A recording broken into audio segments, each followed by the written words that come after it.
Hello everyone, c'est moi pour notre vidéo du Mystère D. J'espère que vous allez bien et que vous passez une excellente semaine. Alors aujourd'hui, pour notre vidéo en 3 actus insolites de la semaine, je vous propose les amis du lourd, du très très lourd. 3 faits, 3 signes, 3 événements que les médias comme d'habitude n'ont que vaguement effleurés, mais qui mis bout à bout forment, vous allez le voir, un schéma troublant. D'un côté, des cadavres retrouvés en série dans des conditions atroces le long de la côte Est. Les autorités affirment que tout est sous contrôle, mais les habitants, eux, doutent. À l'opposé du pays, dans les terres sacrées du Grand Canyon, un incendie ravageur a détruit un site historique majeur. Mais ce n'est pas tant le feu qui intrigue. Vous allez le voir, c'est quelque chose de bien plus sombre. Et enfin, au-dessus de nos têtes, une horloge invisible s'accélère. L'astéroïde Apophis, surnommé le dieu du chaos, se rapproche. Sa date d'arrivée, vendredi 13 avril 2029. Et dans l'ombre, certains s'activent déjà. Coïncidence ou répétition d'un rite planétaire codé? Je pense que la question, vous allez le voir, est bien légitime. Alors les amis, installez-vous confortablement. Thé, café, matcha, popcorn, accrochez-vous parce que ça va décoiffer. Ce que vous allez entendre aujourd'hui pourrait bien vous faire voir les événements récents sous un tout autre angle. On y va et c'est maintenant.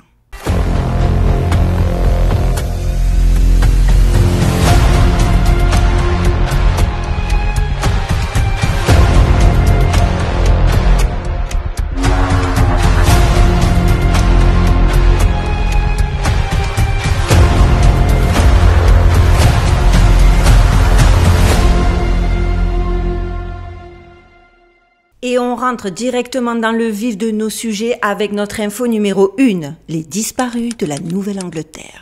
Une chasse invisible dans l'ombre des bois. Commençons par ce qui, à première vue, pourrait ne sembler être qu'un fait divers isolé, rien de spécial, rien de fou, si ce n'est juste les horreurs auxquelles on est habitué on the daily basis. Mais en y regardant de plus près, c'est peut-être l'une des affaires les plus dérangeantes de l'année 2025. Nous sommes le 3 juillet au cœur de l'état du Maine. Il est 1h du matin lorsque les autorités annoncent la découverte d'un corps sans vie sur un petit îlot du Crawford Pond, un lac paisible en apparence, accessible uniquement par bateau. La victime s'appelait Sunshine Stewart, surnommée Sunny par les locaux. Âgée de 48 ans, originaire de Tennant Harbor, elle était connue et appréciée. Une femme discrète, passionnée de nature et de paddleboard. Elle était partie pagayer la veille au soir, seule, comme elle le faisait souvent. Mais cette fois-ci, elle n'est jamais revenue. Et le plus troublant, vous allez le voir, c'est ce que la police a révélé, ou plutôt justement, ce qu'elle n'a pas révélé. Aucune trace de noyade, aucune blessure compatible avec un accident, et surtout, aucune hypothèse médicale n'est avancée. Dès les premières constatations, l'enquêteur principal déclare qu'il s'agit d'un homicide. Mais aucun témoin, aucun suspect, et surtout, aucun mobile. Et pourtant, l'enquête s'arrête là. Les autorités affirment ne pas pouvoir en dire plus pour le moment. Quant aux habitants, ils commencent à parler. Et ce qu'ils racontent a de quoi, vous allez le voir, glacer le sang. Car Sunny Stewart n'est pas la première, loin s'en faut. Depuis mars 2025, tiens, Madame Duchesse vient vous saluer, 15 corps ont été retrouvés dans la région dans des circonstances étranges, dérangeantes, presque rituelles. Parce que oui, des corps, il y en a des tombereaux retrouvés dans des valises, d'autres dans des zones boisées, souvent à la lisière des petites villes tranquilles comme Union, Hope ou Croton. Parfois les victimes sont ligotées, parfois elles sont démembrées. D'autres sont retrouvées en mer, lestées de pierre ou dissimulées dans des sacs hermétiques. Et à chaque fois, le même discours. Il n'y a rien à craindre, il ne s'agit absolument pas d'un tueur en série, tout est absolument sous contrôle. Tiens mon œil. Pourtant, forcément, vous allez le voir, la communauté locale ne croit absolument plus aux coïncidences et pour cause. Tout a commencé en vérité, où là ils ont réalisé, j'ai envie de le dire comme ça, avec l'affaire Suzanne Mersmer, 58 ans. C'est là, cette affaire, qui est devenue un point de bascule. Son corps a été retrouvé, découpé et placé dans une valise. Son colocataire, rapidement arrêté, est mort de manière inexpliquée dans sa cellule 2 jours plus tard. Aucun enregistrement vidéo, aucune autopsie rendue publique. Un autre cas encore, Michael Trevors, 34 ans. Son corps a été repêché dans un lac, pieds et poings liés. Sa famille affirme qu'il présentait des traces de coups au visage. La police a pourtant conclu à un suicide. Et puis ce détail aussi, que les chaînes nationales ont prudemment évité. En mai, une jambe humaine est retrouvée à 2 pâtés de maison de la résidence secondaire de Taylor Swift sur la côte de Watch Hill au Rhode Island. Tous ces lieux ont un point commun. Ce sont des zones calmes, résidentielles, parfois même bourgeoises. Loin, du coup, bien loin des villes à haut taux de criminalité. Et pourtant, c'est là qu'on retrouve tous ces cadavres. Certains habitants affirment même que des drones non identifiés ont été aperçus au-dessus de ces zones peu avant les découvertes macabres. Une résidente d'Union a déclaré sous anonymat « Il y a quelqu'un qui nous observe, quelqu'un ou quelque chose. Ce ne sont pas des crimes ordinaires. On a l'impression d'être dans un test grandeur nature, une sorte de rituel moderne. » Et je le répète, pour ceux qui tout de suite se diraient qu'on est face à des illuminés, qu'on est face à des gens un petit peu perdus, à des marginaux, nous évoluons ici dans ce fait divers dans des strates bourgeoises américaines. Donc là, l'excuse de c'est des originaux qui savent pas ce qu'ils racontent, dites-vous qu'elle ne tient pas la route une seule seconde. Et si, effectivement, ce n'était pas un simple fait divers, mais plutôt, comme cette dame l'a sous-entendu, une espèce de protocole. Dans certains cercles ésotériques, le fait de laisser les corps dans des lieux symboliques de manière répétée avec des signes de mutilation spécifiques est interprété effectivement comme une offrande rituelle, une moisson d'âme, disent certains. Et vous allez voir que ça a plus de sens que ce que ça en a l'air. La symbolique est parfois frappante. Plusieurs corps retrouvés lors de nœuds lunaires, pleine lune ou équinoxe. Des lieux encore aux noms codés, Three Pines, Mirror Pond, 100 Acre Road. Autant de références utilisées dans certaines sociétés occultes pour désigner des portails ou des zones liminales. C'est pas moi qui l'invente, ceci est issu de recherches, d'accord ? Les autorités locales, elles, continuent d'invoquer leur alibi, le meilleur de tous, le fameux hasard. Mais plus le silence est pesant, plus l'hypothèse d'une opération couverte gagne du terrain. Alors de quoi s'agit-il ? D'un tueur solitaire protégé en haut lieu ? On a déjà vu ça dans l'histoire, hein ? Je n'en citerai qu'un, par exemple, Jack l'Éventreur. D'une expérience sociale ou scientifique déguisée ? Pareil, hein, des exemples où ils se sont servis de la population, ne serait-ce que dans le cas du MK, etc., il y en a pléthore. Ou encore, s'agirait-il d'un rituel opérant à grande échelle, testé sur une population isolée avant extension ? Je trouve que toutes ces questions sont plutôt pertinentes. Ce qui est certain, les amis, c'est que ces morts sont loin d'être banales et que, clairement, aucune autorité ne semble vouloir les relier entre elles. Alors moi, je vous pose la question. Et si ces disparitions faisaient partie d'un mécanisme beaucoup plus vaste que même ce qu'on a envisagé jusqu'à présent? Un mécanisme que nous n'avons même pas encore compris, mais dont, par exemple, je ne sais pas, le Grand Canyon ou encore Apophis pourraient bien être les prochains chapitres. Mais vous allez voir, vous allez comprendre. On traverse maintenant les États-Unis pour se retrouver à l'opposé géographique, mais peut-être pas si loin symboliquement finalement. Là où les morts de la Nouvelle-Angleterre semblent surgir des forêts sombres, l'Ouest, lui, vous allez le voir s'embrase. Et cette fois, ce n'est pas qu'un fait divers de plus. C'est un événement national, un incendie si vaste, si tragique, qu'ici, il a attiré l'attention de tout le pays et que tout le monde s'est mobilisé. Mais derrière, justement, ces flammes et ces cendres, une question a surgi et demeure. Et si ce feu, vous allez le voir, n'était pas accidentel, mais plutôt sacrificiel? Et c'est notre info numéro 2, Dragon Bravo, le feu qui cacherait un trésor maudit. Nous sommes le 4 juillet 2025, jour de l'indépendance. Alors que tout le pays lève les yeux pour admirer les feux d'artifice, un autre feu, beaucoup moins festif, se déclare dans l'Arizona. Il démarre près de la North Rim du Grand Canyon, dans une zone protégée. Officiellement, la cause est naturelle, un impact de foudre, comme toujours. Mais ce que l'on oublie souvent de mentionner, c'est le nom de ce feu. Et moi, pour être très honnête, c'est d'abord ce qui a attiré mon attention. Ce nom qui, pour beaucoup, sonne déjà comme une mauvaise blague, et je peux comprendre, puisqu'ils ont surnommé ce feu Dragon Bravo. Alors, pas North Rim Fire, pas Canyon East Fire, pas Juniper Ridge Fire, comme on se serait attendu à ce qu'ils utilisent, parce qu'il est coutumier ici d'appeler les feux destructeurs en fonction des régions où ils se sont embrasés, d'où le feu est parti. Non, non, non, cette fois-ci, ils ont arrêté avec leur association pour carrément sortir un nom du chapeau, j'ai pas compris, Dragon Bravo. Et honnêtement, je peux comprendre que ça sort tellement des versions officielles et de ce à quoi on était habitué jusqu'à présent qu'il y a de quoi s'y attarder 2 minutes. Parce qu'en plus, il faut quand même savoir, certains l'ont noté, que dans l'alphabet militaire international, Bravo désigne donc la lettre B, mais qu'il est surtout utilisé comme un code d'approbation. Bravo, c'est l'applaudissement. Alors, Dragon Bravo pour un incendie, c'est pas tout. Parce que dragon, vous le savez, dans l'univers symbolique, ça ne peut pas et ce n'est absolument pas un choix anodin. C'est la créature de la connaissance interdite, du feu, du pouvoir gardé.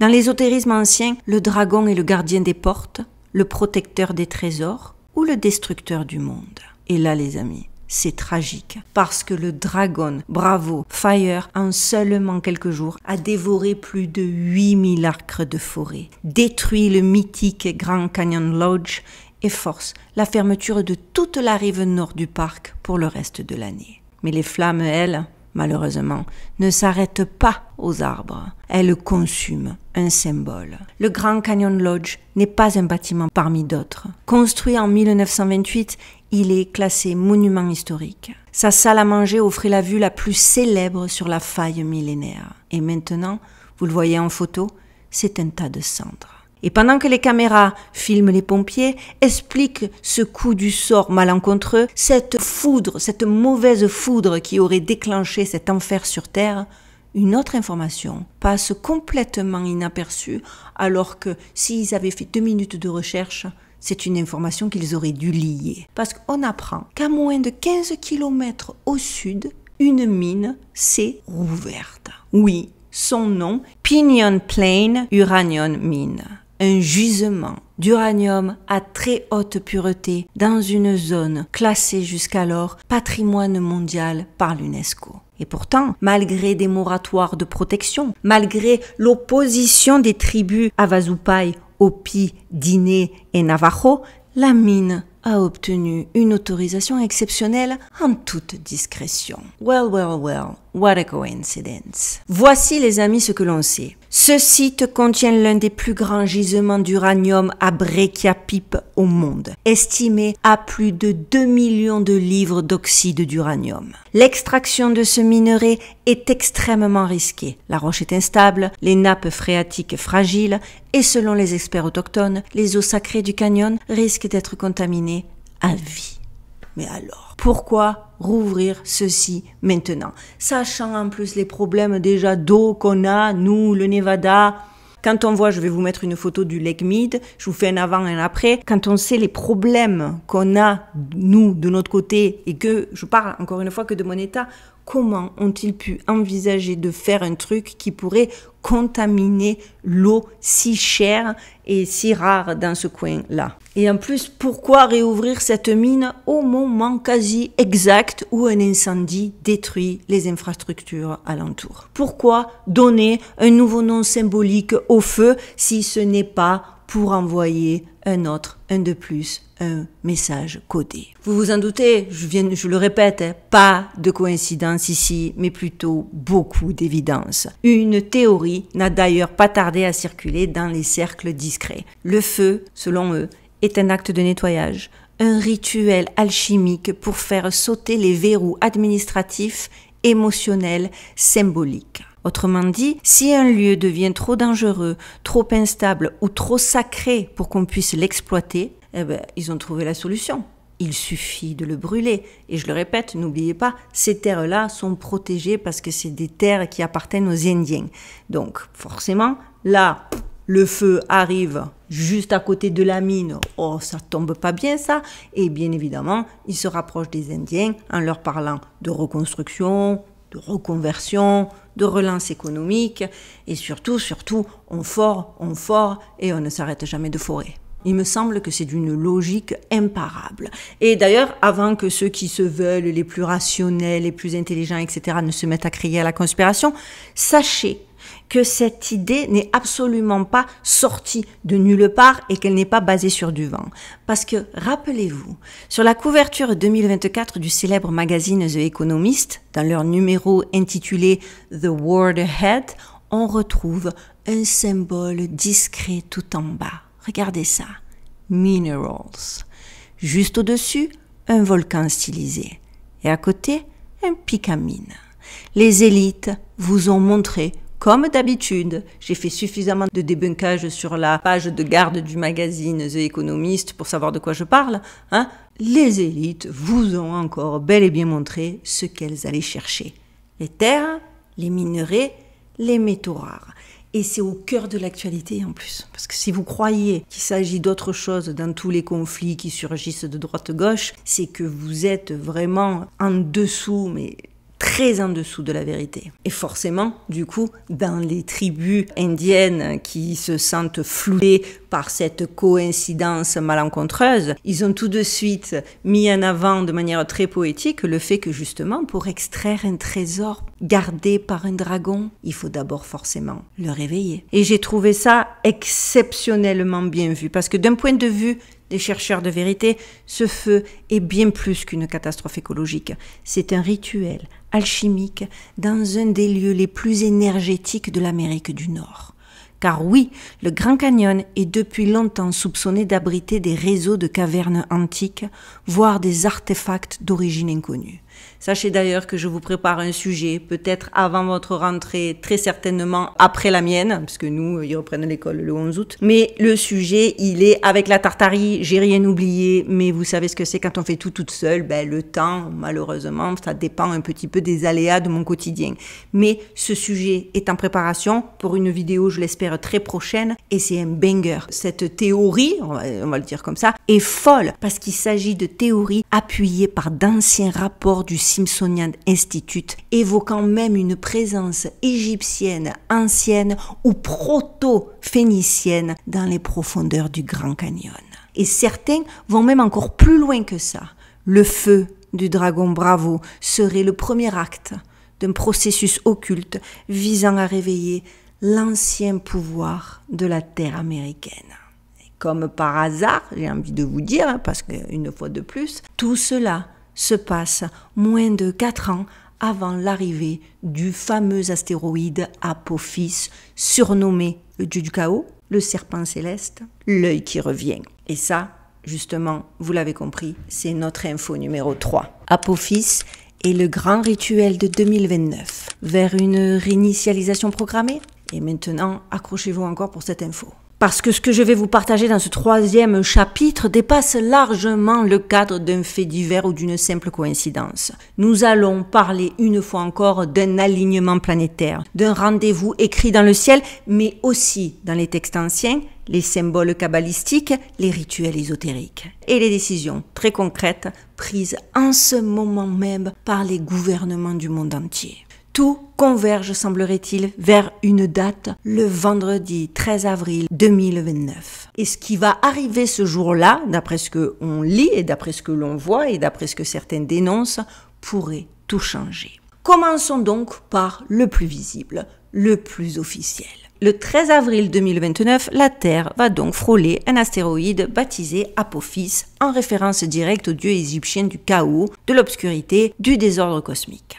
Apophis, dans la mythologie, est un serpent géant qui menace chaque nuit d'avaler le soleil. Et c'est le nom que la NASA a retenu pour désigner l'astéroïde 99942 Apophis, parce que c'est exactement son nom. Est-ce que je vais devoir revenir sur le fait qu'en plus, le serpent qui avale le soleil, sachant que tous les pays nous bassinent avec le fait qu'ils ont réussi à créer un soleil, moi je dis que tout ça, a mal en balance, ça a beaucoup de sens. Et donc, la trajectoire de ce fameux Apophis. Il passera seulement à 32 000 km de la surface terrestre, soit en dessous des satellites géostationnaires. Une proximité inédite pour un objet de cette taille, 340 mètres de diamètre. Déjà, de quoi faire un peu flipper. Mais vous allez voir, c'est pas tout. Le code, s'il vous plaît. Le code qu'on lui a donné n'est pas moins chargé de symboles. 9, 9, 9, 4, 2. Alors déjà, le triple 9 symbolise, vous le savez, la fin d'un cycle, mais aussi l'inversion parfaite du 666, le fameux nombre de la bête. Et le 42, pareil, en Kabbale, c'est le nombre de la création. C'est le nom du chemin de Dieu, les 42 lettres sacrées, le nom caché de la Genèse. Et même dans la culture populaire, ce 99942, c'est aussi la réponse à la grande question de la vie, de l'univers et de tout le reste dans H2G2, le guide du voyageur galactique. Autrement dit, ce n'est pas un nom choisi au hasard, et ça, c'est clair, net et précis. Ça a l'air, encore une fois, d'être un message codé, le 3e de notre vidéo du jour. Ajoutez à ça la date, et il y a de quoi s'interroger, vendredi 13, le jour qui se veut être un jour maudit, bien qu'entre nous, je suis née vendredi 13 juin, mais bon. Mais aussi, et surtout, j'ai envie de vous dire, le jour où, historiquement, les Templiers ont été arrêtés sur ordre du roi de France, Philippe IV, le 13 octobre 1307. Un jour associé depuis à la chute d'un ordre ancien et au début d'un nouveau monde. Si ça peut pas être plus à propos que ça, dites-moi que c'est du délire, je le croirais pas. Et comme si cela ne suffisait pas, les gardiens du temps planétaire, ceux qui régulent donc les horloges atomiques internationales, parce que pour ceux qui ne le sauraient pas, ce job existe, eh ben eux viennent d'annoncer une anomalie temporelle de fou. En raison de la rotation accélérée de la Terre, puisque la Terre vient d'accélérer, une seconde entière pourrait être supprimée en 2029. Oui, vous avez bien entendu, on ne va pas ajouter une seconde pour rattraper un retard comme cela se fait parfois et comme on l'a déjà vu dans le passé. Non, non, non. On va en supprimer une parce que la Terre va trop vite. Ce phénomène, appelé leap second négative, n'a jamais été observé dans l'histoire moderne, les amis. Et, bien évidemment, dans les milieux ésotériques, enlever du temps signifie créer une brèche rituelle, une fenêtre dans le tissu de la réalité, un instant hors du temps. Vous l'aurez compris, en gros, un reset. Dites-moi pas que tout ça a l'air de s'enclencher, mais pas seulement avec les 3 actus du jour, mais avec l'intégralité de nos derniers sujets, de ces dernières découvertes, du fait qu'on réalise de plus en plus qu'on est dans un bis repetita, qu'on a l'impression que l'histoire se répète et qu'on arrive effectivement en fin de cycle. Parce que la vérité, il vaut mieux arriver en fin de cycle. Et vous allez voir, parce que pendant que les astronomes calculent les trajectoires et que les horlogers suppriment des secondes, une autre scène se joue dans le plus grand secret, qui converge encore avec tous ces éléments, une scène qui s'est déroulée à Jérusalem. Et cette scène, elle fait froid dans le dos. Petit disclaimer, cette info est à prendre avec des pincettes parce que je la tiens d'un de mes abonnés qui vit à Jérusalem et qui m'a écrit par rapport à une vidéo que j'avais fait il y a de ça un moment et dont je vous mets le lien en barre de description de cette vidéo-ci, à propos du sacrifice de la vache rouge. Et justement, cet abonné m'a expliqué que le 1er juillet 2025, une cérémonie a eu lieu dans le Nord. Pas un événement officiel, mais apparemment une répétition. Les autorités religieuses auraient brûlé une vache rouge jugée non conforme selon les critères bibliques. Voilà, vous le savez, il y a plein de critères bibliques. Ceux qui veulent comprendre, allez voir cette vidéo, elle est hyper intéressante. Alors pourquoi est-ce que c'est important? Pourquoi je l'ai lié là avec notre actualité de la semaine?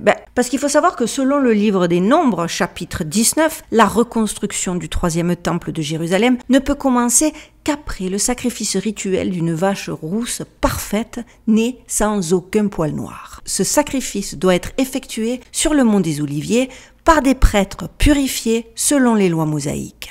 Et voici ce que vous devez savoir. 2 autres vaches rousses, jugées pures, sont actuellement gardées en vie en Israël. Et les autorités religieuses parlent quant à elles d'une cérémonie imminente prévue d'ici 2029. Vous étiez plein justement à me demander où ça en était ce fameux sacrifice. Ben voilà, j'ai eu des nouvelles. Alors avec tout ça, posons les éléments, les amis. Un astéroïde symbolisant le chaos arrive un vendredi 13. Au même moment, on enlève une seconde au temps humain.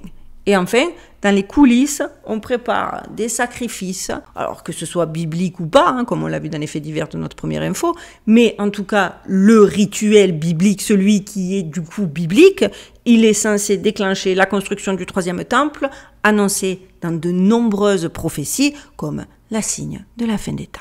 Mais ce n'est pas tout. Eh oui, vous pensiez que c'était tout, c'est bon, on a envie de se dire. Ça suffit, on n'a plus besoin d'en savoir plus. Pourtant, souvenez-vous, pareil, je vous mets le lien de la vidéo que j'avais faite à ce sujet en barre de description de cette vidéo. Souvenez-vous de la fameuse éclipse solaire du 8 avril 2025. Ce jour-là, rappelez-vous, le CERN rallume son accélérateur de particules pour traquer la matière noire. La NASA envoie 3 fusées nommées Apothéus, encore un nom signifiant le démon, le serpent, le destructeur, dans certaines traditions gnostiques. Et Peter Higgs, le physicien ayant donné son nom à la fameuse particule de Dieu, meurt ce jour-là.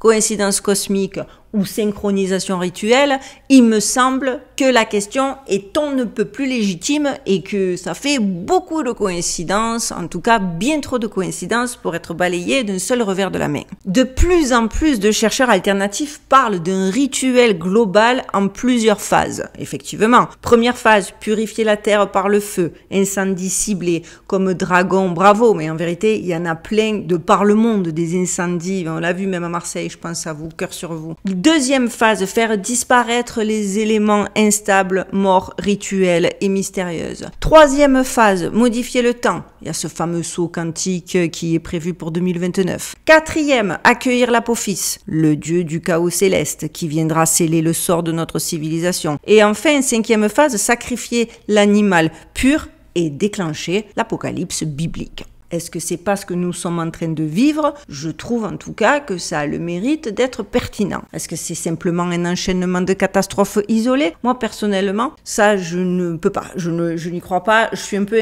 imperméable. Ou s'agit-il plutôt d'une chorégraphie millimétrée avec des acteurs, des signes, des dates et des secrets bien gardés? Dites-moi ce que vous en pensez, mais j'ai choisi un petit peu la direction où regarder personnellement. Parce que la vérité c'est que 2029, c'est pas dans 10 ans, c'est demain. Et que tout autour de nous semble indiquer que quelque chose d'énorme se prépare. Et vous les amis, vous en pensez quoi de tout ça?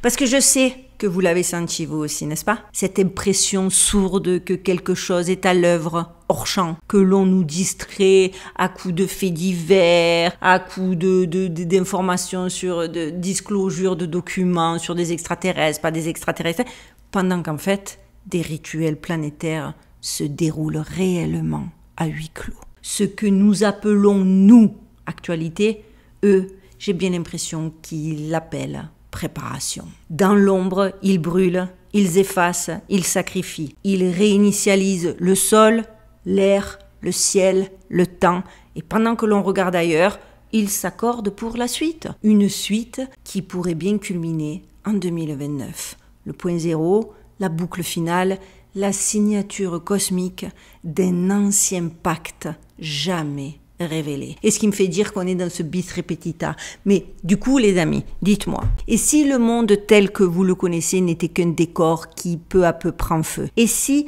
Apophis n'était pas un astéroïde, mais un retour, une entité, un code? Et si ce que l'on prend pour le chaos serait en réalité une cérémonie savamment orchestrée? Les questions sont posées, j'attends de lire vos réactions en commentaire, parce que personnellement, je sais pas si c'est à force de faire des vidéos sur des vidéos et des recherches qui m'emmènent par monts et par vaux que je deviens un tantinet paranoïaque. Donc recadrez-moi si c'est le cas, mais j'ai pourtant l'impression que ceci est assez pertinent de la manière dont je le présente et de la manière dont les chercheurs vérité en débattent sur les réseaux considérés comme conspirationnistes, mais qui pour moi sont des vrais réseaux d'information. Donc s'il vous plaît, n'hésitez pas, parce que vous savez qu'en plus ça m'aide, mais là je suis vraiment curieuse d'avoir vos réactions, donc commentez, likez, partagez et surtout abonnez-vous. Les petits nouveaux, ça vous prend 1 seconde. L'intérêt, c'est qu'on puisse faire circuler ce genre de nouvelles, ce genre de vérité, ce genre d'actualité et surtout qu'ensemble, on devienne une communauté forte. Allez-y, parce que plus on est nombreux, plus on est fort et c'est vraiment important. Parce que vous êtes ici sur une chaîne, sachez-le, qui ne regarde pas juste les faits, mais plutôt qui regarde ce que les faits cachent.